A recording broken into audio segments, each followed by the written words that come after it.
Hello all. So పీజియన్స్కి food పెట్టడం వల్ల మీ లైఫే రిస్క్లో పడుతుందన్న విషయం మీకు తెలుసా? దీనికి ఎగ్జాంపులే ముంబైలో ఉంటున్న ఒక 39-year-old ఫీమేల్ ఈ పీజియన్స్ వల్ల తన లైఫ్నే కోల్పోయింది. అది ఎలా అంటే తన నైబర్స్ ఎవరైతే ఉన్నారో వాళ్ళు రోజు మార్నింగ్ పీజియన్స్కి ఫుడ్ పెట్టేవాళ్ళు అనమాట. సో చాలా పీజియన్స్ వచ్చి అక్కడ ఫుడ్ తిని అవి ఏవైతే డ్రాపింగ్స్ అనేవి వేస్తాయో అవి ఎండిపోయి మనం పీల్చుకునే గాల్లో కలిసిపోతున్నాయి అన్నమాట. అవి మనం ఆ గాలిని పీల్చుకోవడం వల్ల మన లంగ్స్ అనేవి ఫైబ్రోసిస్ అయిపోతుంది. ఏంటంటే గట్టిగా అయిపోతుంది అనమాట, లంగ్ సాఫ్ట్గా ఉండేది కాస్త.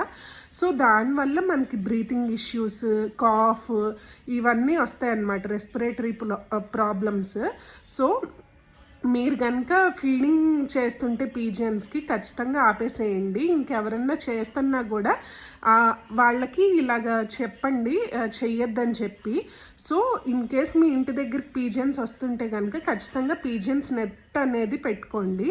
ఆ డ్రాపింగ్స్ క్లీన్ చేస్తున్నప్పుడు మాత్రం మాస్క్, చేతికి గ్లౌజ్ కూడా వేసుకోవాలి. సో ఈ వీడియో కనుక మీకు యూస్ఫుల్ అనిపిస్తే please do like, share and subscribe to Sanamika vlogs. ఈ వీడియోని మీ ఫ్రెండ్స్ అండ్ ఫ్యామిలీతో షేర్ చేసుకోండి. So bye bye.